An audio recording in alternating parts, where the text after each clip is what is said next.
नमस्कार दोस्तों, आज हम इस वीडियो में आपके साथ डिस्कस करेंगे इनकम्प्लीट पेनिट्रेशन के बारे में, जो एक वेल्डिंग डिफेक्ट का ही टाइप है और इंटरनल डिफेक्ट है। अब इनकम्प्लीट पेनिट्रेशन को समझने से पहले हमें ये पता हो कि पेनिट्रेशन क्या होती है, फुल पेनिट्रेशन क्या होती है। मतलब कि जो बेस मेटल का टॉप होता है वहाँ से लेके जहाँ तक हमारे वेल्ड की एक्सटेंट है, मतलब कि जहाँ तक हमें वेल्ड करना है वो जो डेप्थ है, वो टोटल डिस्टेंस हमारा पेनिट्रेशन होता है।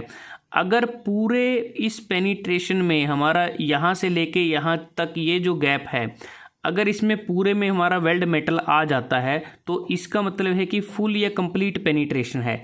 लेकिन इनकम्प्लीट नाम से ही पता चलता है कि पूरा नहीं हुआ हमारा वेल्ड। अगर आप इस डायग्राम में देखते हैं कि यहाँ से जब हम वेल्ड करने लगते हैं तो वेल्ड करते करते यहाँ तक फिनिशिंग हो जाती है और ये गैप रह जाता है, मतलब कि फुल पेनिट्रेशन नहीं हो पाता। तो एक गैप रहने की वजह से ये जो डिफेक्ट है हमारे वेल्डिंग ज्वाइंट में आ जाता है, जिसे हम इनकम्प्लीट पेनिट्रेशन कहते हैं। क्योंकि अगर हम देखें, ये तभी होता है जब वेल्डिंग ज्वाइंट की जो डेप्थ है वो इनसफिशिएंट होती है।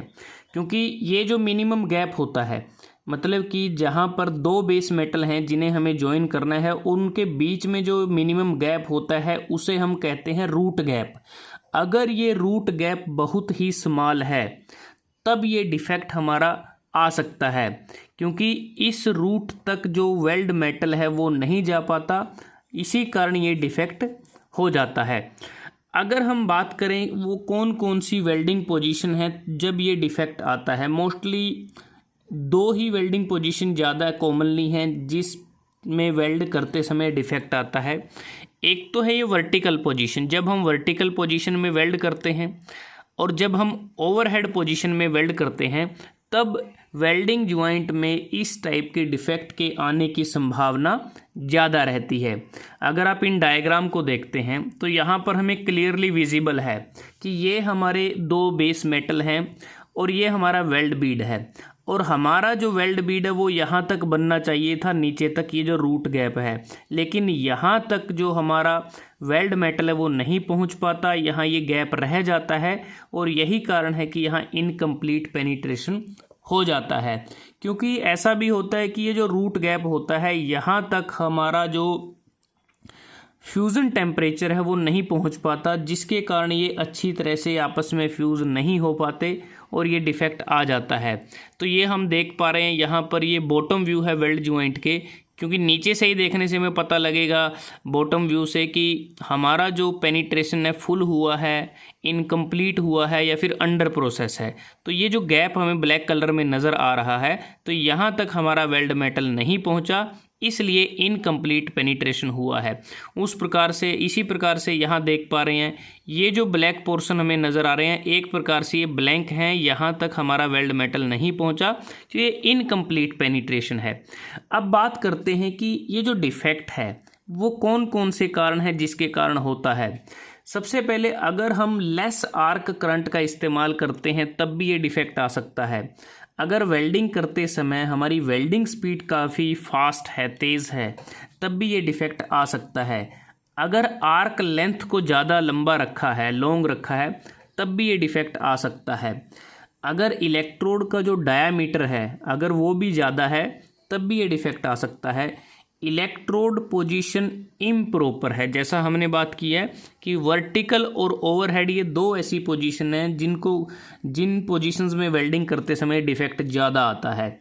अगर ज्वाइंट का जो डिज़ाइन है वो इम्प्रॉपर है, मतलब कि हमारा इनकरेक्ट एज पेनिट्रेशन है, या जो रूट गैप है, ये जो गैप है ये बहुत ही स्मॉल है, बहुत ही कम रखा गया है, तब ये डिफेक्ट आ सकता है।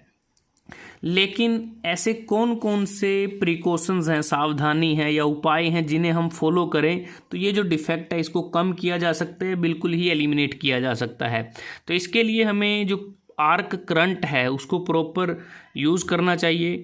जो आर्क ट्रेवल स्पीड है, जो वेल्डिंग स्पीड की हम बात कर रहे हैं, उसको कम रखना चाहिए।